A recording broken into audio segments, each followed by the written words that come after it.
이현정 의원. 네. 근데 이제 애초에 국민 98%는 종부세와 관련이 없다라는 게 정부의 얘기였는데 실제로 조금 더 면밀하게 보니까 유주택자만 계산하면 6.4%. 수도권으로 치면 10명 가운데 1명은 주택을 가진 사람인데 종부세 대상이다. 이 얘기가 있습니다. 그렇죠. 원래 종부세라는 게 이제 강남의 일부 이제 고가 주택 가지고 있는 분들을 대상으로 하다가 이게 지금 용산, 마포, 세종 뭐 등등해서 이제 이게 확산됐지 않습니까? 동서고금을 살펴보면요. 항상 밀란이나 이런 원인 자체가 보면 아주 이해할 수 없는 세금의 과세 때문에 벌어집니다. 보스턴 차 사건이라든지 다들 그런 식으로 벌어지는 거거든요. 세금이란 게 그렇습니다. 기본적으로 국민들이 예측할 수가 있어야 됩니다. 예. 자, 내년에 그럼 내가 어느 정도 세금을 정도 낼 것인가 이런 거 예측할 수가 있었는데 이번에 종부세가 이렇게 이 90만 명 거의 100만 명이 내는 게 왜 이렇게 내게 됐습니까? 이게 국민들이 그냥 집값을 올려서 이렇게 냈습니까? 기본적으로 정부의 문재인 정부의 지금 부동산 정책 실패 때문에 비롯된 거 아니겠습니까? 이제 그렇게 원인 제공을 해놔놓고 이거는 2%밖에 안 되니까 그냥 2%만 내세요. 그럼 2% 해당되는 분들은 그럼 세금을 무진장 많이 내도 되는 겁니까?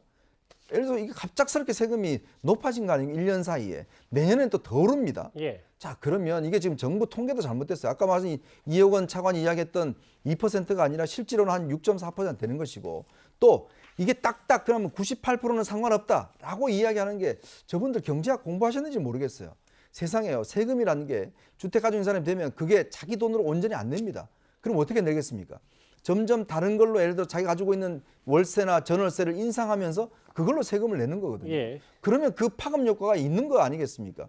근데 정부가 설명하는 거는 98%는 상관없으니까 2%는 그냥 세금 매겨도 됩니다. 라고 하는 저런 주장. 더군다나 이게 정책 실패로 빚어진 건데 전혀 2%한테는 또 미안함이 없는 저런 주장 때문에 국민들은 분노하는 겁니다.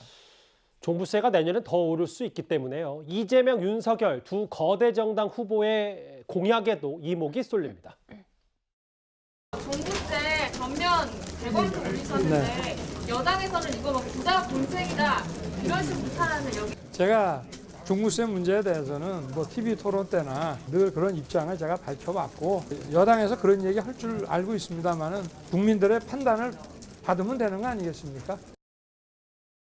세수 전액이 지역화폐 기본소득으로 지급되는 국토보유세를 도입하겠습니다. 망국적인 부동산 투기를 막으려면 토지 거래세를 줄이고 0.17%에 불과한 실효 보유세를 1% 선까지 점차 늘려가야 합니다. 국토보유세를 만들겠다는 이재명 후보와 종부세 전면 재검토하겠다, 1주택 면제하겠다는 윤석열 후보 공약도 좀 비교 대상인데 최 교수님, 종부세 얘기를 하면서 가장 많이 나오는 게 이 세금 부담이 고스란히 세입자에게 전가되는 건 아닌가. 이걸 걱정하시는 분들이 꽤 많습니다. 뭐 그런 걱정이 있을 수 있죠. 예컨대 이제 전세를 재계약해야 되거나 월세를 재계약할 때는 그런 걱정이 있을 수 있어요. 예컨대. 근데 반대로 그럼에도 불구하고 지난번에 이제 그 부동산 3법 통과시키면서 일정 부분으로 제한을 뒀잖아요. 얼마 이상은 못 올리게 돼 있습니다. 기존에 갖고 있던 것보다.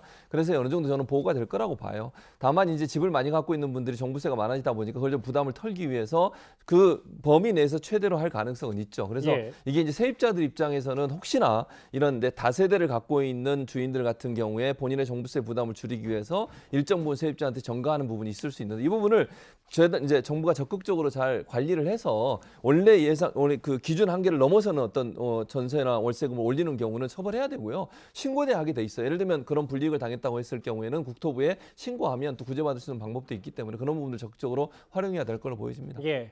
대선을 앞두고 세금 문제는 꽤 민감할 수밖에 없기 때문에요. 종부세 얘기를 저희가 한번 짚어봤습니다.